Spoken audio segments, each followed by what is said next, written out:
Hello everyone, welcome back to my channel. A brief introduction about me. I am Sumit, currently working as an accountant in Indian Railway. तो आज हम बात करने वाले हैं कि आरआरबी एनटीपीसी एग्ज़ाम के लिए टाइपिंग टेस्ट की तैयारी कैसे करें और उसका एग्ज़ाम कैसे होता है। तो इसको समझने के लिए सबसे पहले मैंने उसका नोटिस निकाल लिया है जो टाइपिंग टेस्ट के लिए अभी हाल ही में निकला हुआ था। तो इसमें सबसे पहले समझ लेते हैं कि उसमें क्या क्या लिखा है, उसके बाद हम बताएंगे कि आपको तैयारी कैसे करनी चाहिए और मैंने तैयारी कैसे की थी जिससे आसानी से सफलता आपको मिल सके। तो बिना वक्त को ज़ाया किए आज की टॉपिक को शुरू करते हैं। तो यहाँ पे सबसे पहला पॉइंट जो लिखा हुआ है, सबसे पहला पॉइंट लिखा है कि द कंप्यूटर टाइपिंग टेस्ट। ये तो डेट वेट लिखा हुआ है, ये तो अभी इसका कोई मतलब रह नहीं गया क्योंकि एग्ज़ाम ऑलरेडी हो चुका है और किसी का कैंसिल हुआ था, उसने फिर आरआरबी ने इसका नोटिस निकाला है। तो उस हिसाब से अपना सब लोग देख लीजिएगा। तो मेन मुद्दे की बात करते हैं। इसमें तो लिखा है कि the candidate will have to type in English और हिंदी। तो जैसा कि आप लोग को मालूम है कि कोई बंदा अगर इंग्लिश में टाइपिंग टेस्ट देना चाहता है तो उसको 30 वर्ड पर मिनट के स्पीड से टाइप करनी होगी, और अगर हिंदी से कोई टाइप करता है तो उसे 25 वर्ड पर मिनट के स्पीड से टाइप करनी होगी। लेकिन कोई अगर हिंदी में टाइप करता है तो उसे कृति देव और मंगल फ़ॉन्ट से फैमिलियर होना होगा। ये मोटा मोटा 2 नंबर में यही बात कह रहा था कि अगर हिंदी से टाइप करना है तो हिंदी से करिए और इंग्लिश से करना है तो इंग्लिश से करिए। इसमें बोल रहा है कि the exam session consist of 3 parts. देखिए क्या होता है ना, एग्ज़ाम जब होता है तो पहले आप लोग सेंटर पे पहुंचते हैं। तो सेंटर पे पहुंचने के बाद अपने सीट पे जब बैठते हैं तो उसमें सबसे पहले क्या कराता है, 1 मिनट के लिए आपको प्रैक्टिस के लिए देता है। आप थोड़ा देर के लिए रिलैक्स होंगे। जब एक्चुअल जो आपका टाइपिंग टेस्ट स्टार्ट होगा उससे 1-1.5 मिनट पहले क्या करता है, आपको 1 मिनट के लिए से टेस्ट होगा। उसमें आप कुछ भी टाइप करिए, उससे मतलब नहीं होता है। उसमें गलत भी हो गया तो उससे तो कुछ देखना ही नहीं है। बस आपको जैसे किसी का होता है कि टाइपिंग कीबोर्ड पर अगर हाथ रखते हैं उसका उंगली कांपने लगता है, तो वो सब चीज़ से बचने के लिए क्या करता है कि 1 मिनट के लिए आप थोड़ा प्रैक्टिस कर लो, देख लो, अपने आप को काम डाउन कर लो, उसके बाद से आप टाइपिंग स्टार्ट करो। उसके लिए 1 मिनट का टाइम मिलता है और फिर 30 सेकंड का ब्रेक मिलता है। तो 30 सेकंड का ब्रेक के बाद आपका एक्चुअल जो टाइप होना है जिसको काउंट किया जाएगा वो स्टार्ट होता है। तो जैसा कि आप लोग को मालूम होगा कि वो टाइपिंग टेस्ट हम लोग का 10 मिनट का होता है। 10 मिनट का इसलिए होता है क्योंकि इंग्लिश में अगर टाइप कर रहा है कोई तो 30 वर्ड पर मिनट के हिसाब से 10 मिनट में 300 वर्ड टाइप करेगा, यानी कि पूरा पैसेज 300 वर्ड का होता है। इसमें से अगर आपको पास होना है तो सबसे पहले क्या करना पड़ेगा, वो पूरा पैसेज टाइप करना पड़ेगा। अगर आप पूरा पैसेज टाइप ही नहीं करते हो तो स्पीड आपका कहाँ से देखा जाएगा। उसमें गलती की तो बात ही हटा दीजिए फिलहाल। अगर आप पूरा टाइप ही नहीं करते हो तो आप वैसे ही लीक से बाहर हो गए। सबसे पहले आपको क्या करना पड़ेगा, टाइप करना पड़ेगा। और अगर किसी का टाइपिंग स्पीड बहुत अच्छा है तो क्या कर सकता है, एक बार उसने पैसेज ख़त्म किया फिर से शुरू से वो टाइप कर सकता है। ठीक है, तो सबसे पहले तो उसको कंप्लीट करना पड़ेगा। एक जो पैसेज दिया रहेगा वो 10 मिनट के अंदर उसको कंप्लीट करना पड़ेगा, कम से कम। एटलीस्ट बोल रहे हैं, ज़्यादा टाइप वो कर सकता है, 10 मिनट में जितना भी चाहे वो टाइप कर सकता है। इसकी कोई पाबंदी नहीं है कि आपको 300 वर्ड ही करना है उसके बाद छोड़ देना है। वो जितना चाहे उस लिमिट में 10 मिनट में वो कर सकता है, आगे टाइपिंग करते रह सकता है। तो अगर इसमें से सवाल उठता है कि अगर वो टाइपिंग करते रहेगा तो उसका एक्चुअली इवेल्युएट कैसे किया जाएगा कॉपी। तो सबसे पहले अगर आपने पूरा टाइप नहीं किया तो आपका कॉपी इवेल्युएट ही नहीं होगा। उसके बाद जिसने पूरा टाइप कर दिया है उसके लिए कैसे किया जाएगा, मिस्टेक्स देखा जाता है। 2 तरीके के मिस्टेक्स होते हैं, एक होता है फुल मिस्टेक्स, एक होता है हाफ मिस्टेक। हाफ मिस्टेक जैसे किसी ने कॉमा देना भूल गया, एक फुल स्टॉप देना था भूल गया, तो ये सबको हाफ मिस्टेक में काउंट किया जाता है। और किसी ने अगर क्या किया कि पूरा वर्ड को ही स्किप कर दिया या फिर टाइप करने भूल गया तो वो सबको फुल मिस्टेक्स माना जाता है। और फुल स्टॉप वगैरह अगर लगाना कोई भूल गया तो उसको हाफ मिस्टेक्स बोलते हैं।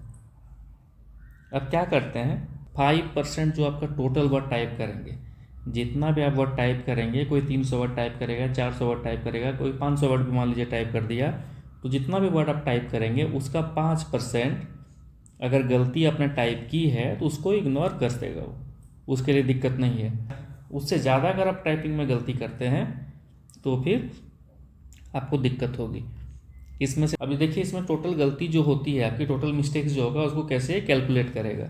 तो कैलकुलेट करेगा जैसे कि पता ही आपको, हाफ मिस्टेक्स होता है, फुल मिस्टेक्स होता है। फुल मिस्टेक्स यानी कि कंप्लीट हो गया वो मिस्टेक्स, फुल मिस्टेक्स यानी कि कंप्लीट टोटल वर्ड मिस्टेक हो गया, और हाफ मिस्टेक यानी कि फुल स्टॉप कॉमा वगैरह जैसे बताया आपको जैसा। तो नंबर ऑफ मिस्टेक्स कैसे काउंट करेंगे? जैसे total number of full mistakes, यानी कि अगर किसी ने मान लीजिए 10 फुल मिस्टेक्स किया है और किसी बंदे ने 20 हाफ मिस्टेक्स किया है, 20 हाफ मिस्टेक्स, तो उसका टोटल मिस्टेक्स क्या हो जाएगा? टोटल मिस्टेक्स उसका हो जाएगा ये 10 कंप्लीट और ये 20 का हाफ 10, यानी कि इसका 20 जो है ये हो जाएगा टोटल मिस्टेक्स, क्योंकि इसका फॉर्मूला वही ना दिया है, ऐसे ही नहीं काउंट करेंगे, नॉर्मली यही काउंट होता है कि number of full mistakes plus number of half mistakes divided by 2 is equal to total mistakes. अब टोटल नंबर ऑफ काउंट जो होगा रॉन्ग वर्ड का, वो कैसे करेंगे? Number of mistakes minus 5% of total number of words type, इसको ignore करना है, पता ही आपको। अब नंबर ऑफ मिस्टेक्स कैसे काउंट करेंगे? जैसा कि आप लोगों ने देखा कि नंबर ऑफ मिस्टेक्स जो भी रहेगा उसमें से क्या करेंगे? 5% of total number of word type, जितना भी मैंने वर्ड टाइप किया था उसका 5% को उसको हटा देंगे, इज इक्वल टू मेरा हो जाएगा फाइनल काउंट ऑफ मिस्टेक्स। अब टाइपिंग स्पीड जो मेरा इवेलुएट किया जाएगा वो कैसे किया जाएगा? टाइपिंग स्पीड मेरा इवेलुएट किया जाएगा number of total words type, जितना नंबर ऑफ वर्ड्स मैंने टाइप किया है उसमें से माइनस कर देंगे फाइनल काउंट ऑफ मिस्टेक्स जो मेरा हो जाएगा, इस फॉर्मूले से निकल के आएगा, और उसको 10 से मल्टीप्लाई कर देंगे, डिवाइड कर देंगे टाइम से, तो मेरा टाइपिंग स्पीड निकल जाएगा। टाइम तो हम लोग को मालूम है 10 मिनट है। इसको एग्जाम्पल के साथ समझते हैं, एग्जाम्पल दिया भी है समझाने के लिए कि अगर किसी ने 400 वर्ड्स टाइप किया, 400 वर्ड्स का टाइप कर दिया, हमको तो चाहिए था 300 वर्ड्स ही, लेकिन किसी का टाइम है, टाइपिंग स्पीड अच्छा है, 400 वर्ड्स उसने टाइप कर दिया 10 मिनट में। तो अब क्या होगा कि 400 वर्ड्स में से हम माइनस करेंगे किसको? माइनस करेंगे मेरा यहाँ पे लिखा हुआ है 10 फाइनल काउंट्स ऑफ मिस्टेक्स, यानी कि 400 वर्ड टाइप किया था, उसका इस फॉर्मूला से मैंने प्रोसेस किया तो उसका total final count of mistakes जो निकल के रह गया है वो 10 आया। तो इस 400 में से ये फाइनल काउंट ऑफ मिस्टेक्स 10 रख दिए और इस फॉर्मूला के अकॉर्डिंग 10 से मल्टीप्लाई कर दिए डिवाइडेड बाय 10, यानी कि 400 में से 100 को माइनस किया डिवाइडेड बाय 10 किया, यानी कि 300 by 10 is equal to 30 word पर मिनट, यानी कि इतना अगर कोई बंदा लाता है तो वो टाइपिंग पास कर जाएगा। जैसा कि हम लोग को मालूम है कि the minimum speed should be 30 word पर minute in English and 25 words पर मिनट इन हिंदी। तो अगर कोई इंग्लिश में टाइप करता है जो स्किल टेस्ट है वो पास कर जाएगा। तो अभी तक तो बात कर रहे थे कि टाइपिंग टेस्ट होता कैसे है। अब हम लोग जानते हैं कि आपको तैयारी कैसे करनी है और मैंने तैयारी कैसे की थी जिससे कि आप लोग को सफलता मिल सके। तो अगर मैं अपनी बात करूं तो मैं क्या करता था, मैं कोई भी रैंडम टॉपिक ले लेता था। मैं क्या करता था, मैं कोई भी न्यूज़पेपर को ऑनलाइन खोला, जैसे द हिंदू हो गया, द इंडियन एक्सप्रेस हो गया, ये सब ऑनलाइन अगर मैंने खोला, उसको मैं किसी पैसेज को, मोस्टली एडिटोरियल को, नोटपैड में कॉपी करता था और उसको भी टाइपिंग टेस्ट का एक सॉफ्टवेयर होता है, टाइपिंग मास्टर का एक सॉफ्टवेयर होता है, उसमें मैं ऐड करके टाइपिंग करता था। ये मेरा रेगुलर रूटीन था। स्पेशली मैंने जब रेलवे के लिए तैयारी करना स्टार्ट किया टाइपिंग का, तो मैंने सोनी टाइपिंग ट्यूटर जो होता है उसका इस्तेमाल किया था बहुत ज़्यादा, क्योंकि सोनी टाइपिंग ट्यूटर में थोड़ा सा हार्ड वर्ड होता है, जिससे अगर हार्ड वर्ड आप पहले तैयार कर लें तो आपको आसान हो जाता है बाद में एग्ज़ाम पास करना। एग्ज़ाम में क्या है, आजकल के उतने टफ एग्ज़ाम रह नहीं गए हैं, लेकिन फिर भी रेलवे का एग्ज़ाम थोड़ा टफ होता है, क्योंकि इसमें से बैक स्पेस वगैरह यूज नहीं करना होता है। बैक स्पेस या फिर कोई भी एडिटिंग टूल का यूज नहीं कर सकते। ये नोटिस में से लिखा हुआ है कि आप कोई भी एडिटिंग टूल्स का यूज नहीं कर सकते, यानी कि आपने जो एक बार टाइप कर दिया वो टाइप कर दिया, उसको ये काउंट किया जाएगा, उसके बाद एडिट नहीं कर सकते। लेकिन एसएससी वगैरह में क्या होता है कि आप दिए गए टाइम में कुछ भी कर सकते हो, एडिट करो, बैक स्पेस लगाओ, कुछ भी करो, आपको बस वो फाइनल उतना आप करेक्ट करके दे दो जितना टाइम उसने दिया है। इसमें क्या करना है कि सोनी टाइपिंग ट्यूटर में से कम यहाँ पे 10 मिनट का दिया हुआ है, क्योंकि एग्जाम तो आपको एक्चुअल 10 मिनट का होना, तो आप कम से कम 10 मिनट से ज़्यादा का प्रैक्टिस करिए, क्योंकि आपको एक्चुअल एग्जाम में 10 मिनट का तो टेस्ट देना है, उसके पहले 30 सेकंड का ब्रेक, उसके पहले क्या करना होगा, 1 मिनट का आपको प्रैक्टिस करना पड़ेगा, यानी कि 11 साढ़े 11 मिनट तो ऐसे ही हो गया। कम से कम 12 मिनट से ऊपर का आप प्रैक्टिस करिए। जब आप प्रैक्टिस कर रहे होंगे तो मिनिमम जो है 12 मिनट का ऊपर का पैसेज टाइप करिए। मेरा सजेशन है कि 15 मिनट करिए। ये मेरा सजेशन है कि कम से कम 15 मिनट का टाइमर लगा करके आप टाइपिंग टेस्ट का तैयारी करिए। और एग्ज़ाम हॉल में क्या होता है, घर पे अगर आप तैयारी कर रहे हो तो घर पे तैयारी करेंगे तो आप क्या अकेले तैयारी करेंगे? अकेले जब तैयारी करता है बंदा तो उसको उतना साउंड नहीं होता, इधर से उधर से साउंड नहीं आती उतनी। लेकिन जब एग्ज़ाम हॉल में आप टाइप करेंगे ना तो उसमें क्या होगा, आपको बहुत सारे लड़कों का टाइप कीबोर्ड का जो साउंड होता है वो सुनाई पड़ेगा, जिससे आप घबरा सकते हैं ना। तो अगर कोई पहली बार एग्ज़ाम देने गया तो वो घबरा सकता है उस साउंड से। तो मैं क्या करता था, हम लोग 2-3 दोस्त मिलकर तैयारी करते थे, तो हम लोग क्या करते थे, यूट्यूब में चला लेते थे कीबोर्ड साउंड करके। कीबोर्ड साउंड जो होता है यूट्यूब में टाइप करते तो आ जाता था साउंड, 10-15 मिनट का उसको ऑन कर लेते थे, स्पीकर में लगाते थे थोड़ा कम वॉल्यूम करके। तो हम लोग को लगता था नहीं बगल में भी टाइपिंग हो रही है, और हम लोग उस इन्वायरमेंट में तैयारी किए थे। एग्ज़ाम के लगभग 15 से 20 दिन पहले तक हम लोगों ने लगातार वैसे ही तैयारी की थी।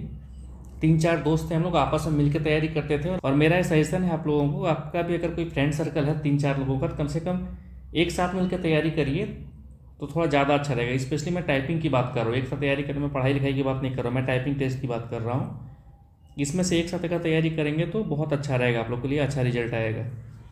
और एग्ज़ाम हॉल में जाने के बाद, ये सब तो तैयारी की बात थी, एग्ज़ाम हॉल में जाने के बाद आपको थोड़ा सा अटेंटिव रहना होगा। जैसे मेरे टाइम में क्या हुआ था कि कीबोर्ड देखिए बहुत पुराना होता है। एग्जाम सेंटर में जब जाएंगे और आपको ब्रांड न्यू कीबोर्ड नहीं देगा। तैयारी करता है बहुत बंदा, पहले क्या करता है नया कीबोर्ड खरीद के ले आएगा, लेकिन नया कीबोर्ड आपको एग्जाम हॉल में नहीं मिलने वाला है। वहाँ पे आपको वही कीबोर्ड मिलेगा जो वहाँ पहले से यूज हो रहे हैं, उसमें धूल लगे होंगे।